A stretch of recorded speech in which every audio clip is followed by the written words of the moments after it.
Bonjour, bonsoir.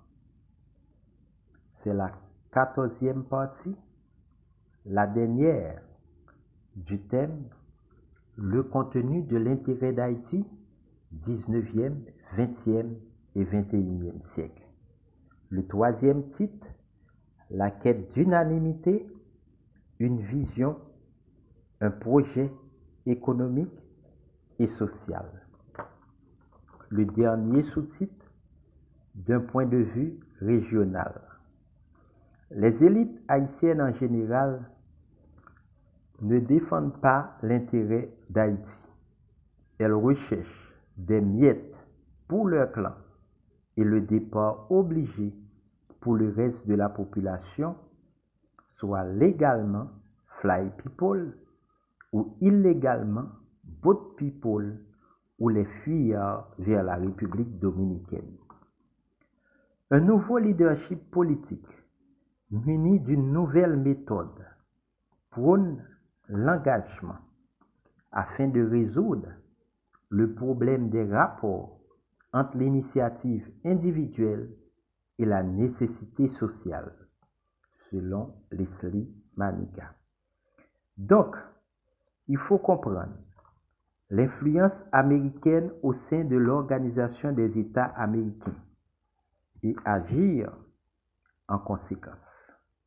Sous la férule du populiste Donald Trump, USA entend asseoir sa domination économique du continent grâce à l'accord de libre-échange d'Amérique centrale, l'AELAC, ou à la zone de libre-échange des Amériques, ZLEA, où Haïti est presque absente, quoique des investisseurs américains tirent profit de la présence de zones franches sur la frontière haïtiano-dominicaine, faible coût des salaires.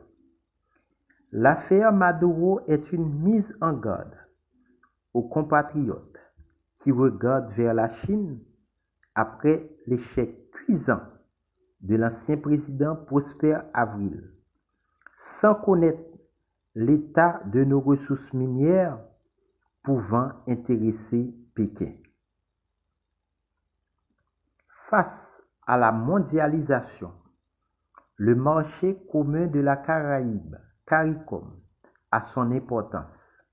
Se protéger de la concurrence difficile à tenir.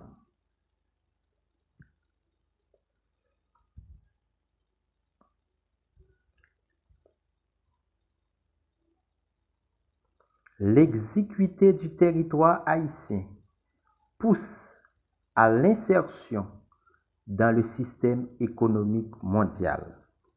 Dommage, depuis 1986, les militaires et leurs alliés ont choisi le narcotrafic qui a donné naissance à cet État failli qui ne profite pas de la régionalisation économique de la CARICOM, s'adonnant plutôt à la politique haïtienne depuis Jean-Bertrand Aristide 2004.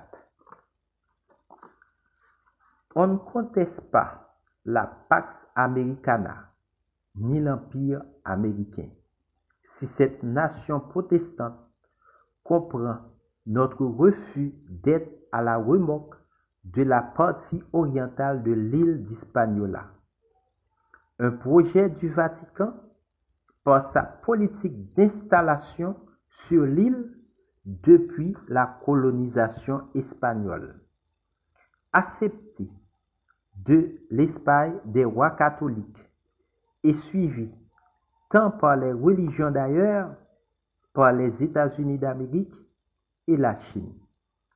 Mon rôle de vigile m'impose de transmettre ma vérité à la jeunesse haïtienne et de dire au peuple haïtien que la dépression morale a entraîné l'éradication des Amérindiens.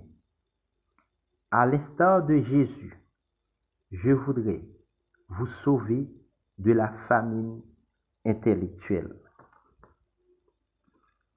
Sans une cohésion interne, il est vain toute tentative de respect au niveau régional, que dire international. Le caractère mécanistique. Bon, depuis cette dernière partie, on est en train de voir d'un point de vue régional, le dernier sous-titre. Sans une cohésion interne, il est vain toute tentative de respect au niveau régional, que dire international. Le caractère mystique promulat du système haïtien est un handicap sérieux à la modernisation de la politique haïtienne qui aurait pu libérer la pensée haïtienne, qu'on soit riche ou pauvre. N'étant pas une puissance économique, Haïti pourrait jouer un rôle dans la production d'idées nouvelles. Pourquoi pas? J'ai plutôt osé penser et osé proposer ma vision pour Haïti, vu l'inexistence en Haïti d'aucun parti politique structuré. Même le RDNP n'a pas survécu, car après le décès de l'intellectuel modernisateur Leslie Maniga, c'est un choix honteux mais lucratif, celui de remplacer Leslie Maniga par l'entrepreneur du jeu de hasard Éric Jean-Baptiste à la tête du parti. Le système actuel est ferré comme un poisson.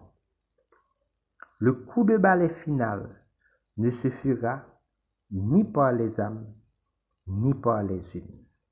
Merci de votre attention.